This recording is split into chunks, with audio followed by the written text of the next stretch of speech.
It was interesting watching this IFL interview today with promoter Eddie Hearn talking about the Anthony Joshua, Kubrat Pulev, Luis Ortiz situation.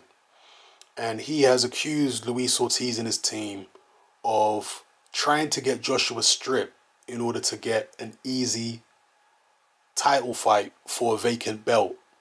That's what Eddie Hearn has accused Ortiz and his team of doing.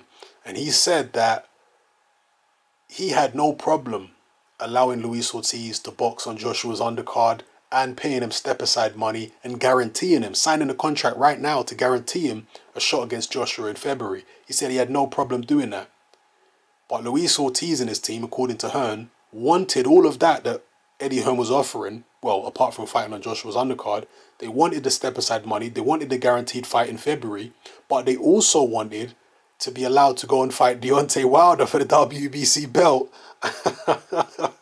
As well as that. That is absurd. Like, you have to say that if it's true what Eddie Hearn is saying, then what Team Ortiz were trying to do was absurd.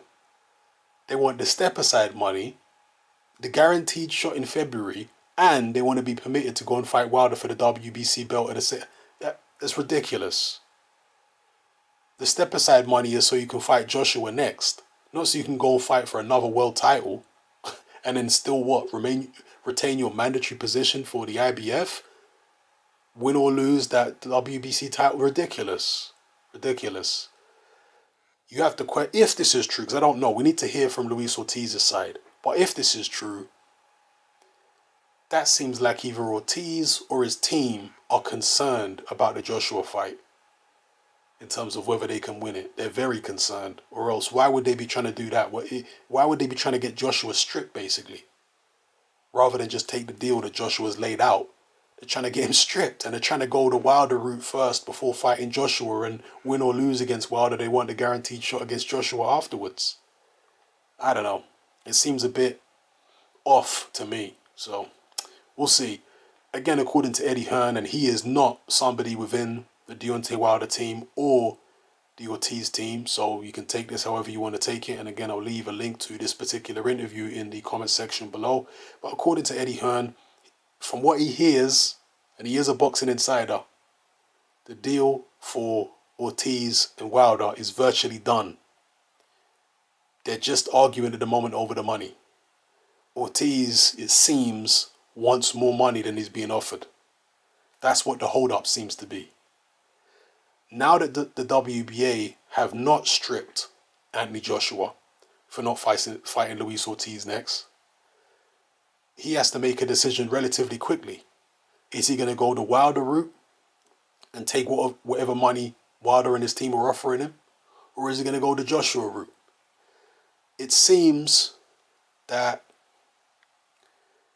there's more incentive at the moment for Ortiz to go and fight Wilder for whatever reason. Now, as an outsider looking in, I would have thought there's more incentive to go fight Joshua because there's more money. And if you lose to Joshua, you've lost to a guy who is seen as having more credibility by the majority of boxing fans than Wilder. So it's not going to really hurt your market value losing to Joshua as much as it would losing to Wilder. And again, if you lose, you've still made a shed load of money. Whereas if you lose to Wilder, you ain't made much money. And your credibility goes down because people are going to say, how could you lose to Windmill? You know? But we have to take into account the fact that Luis Ortiz and Deontay Wilder are both Al Haymon fighters. How much influence has Al Haymon got in this situation? As an outsider looking in, I'm going to theorize that Al Haymon has a lot of control over this current situation. And that without Al Haymon's involvement, I don't think there'd even be negotiations for Luis Ortiz versus Deontay Wilder. That's just my personal opinion. I can't prove that. But that's my suspicion.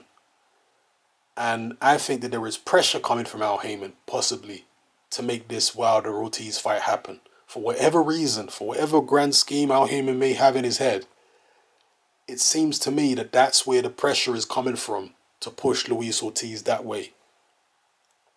You know? That's the only way I can make sense of what's going on at the moment. Perhaps it's a situation, Actually, just to backtrack on that a little bit, maybe contradict myself here.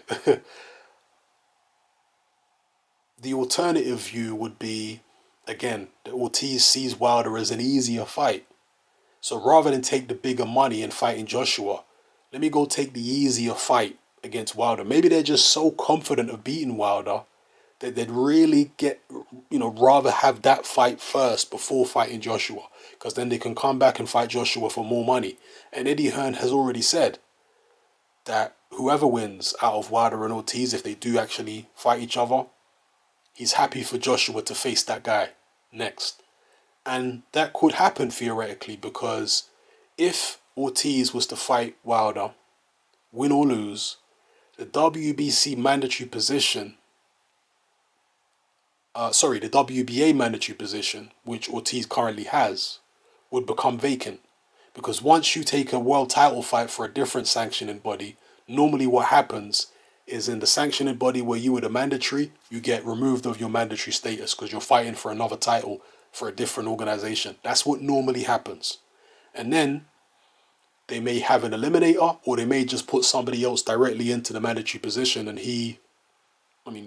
I guess you'd have to go and look at the WBA rules, but he might inherit your mandatory position to the point where the deadline by which he was supposed to fight you is now transferred over to the new mandatory challenger, and you'll have to fight him by that same original deadline. Or it could be an extended deadline, or again, it could be a situation where they have to fight an eliminator, and that would obviously give Joshua, if this was the case, that would give Joshua more time to face his WBA mandatory, in which case he could fight a unification.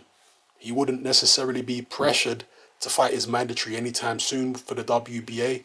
If Ortiz fights Wilder, he could face the winner of that guy for the WBC belt, unifying with his IBF and WBA. Bit convoluted there, people, but hopefully you got the gist of what I was saying.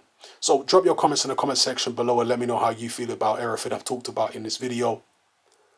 Have a watch of the IFL interview with Eddie Hearn talking about this whole situation, and let me know what you make of it. All right, it's happening. I'm out.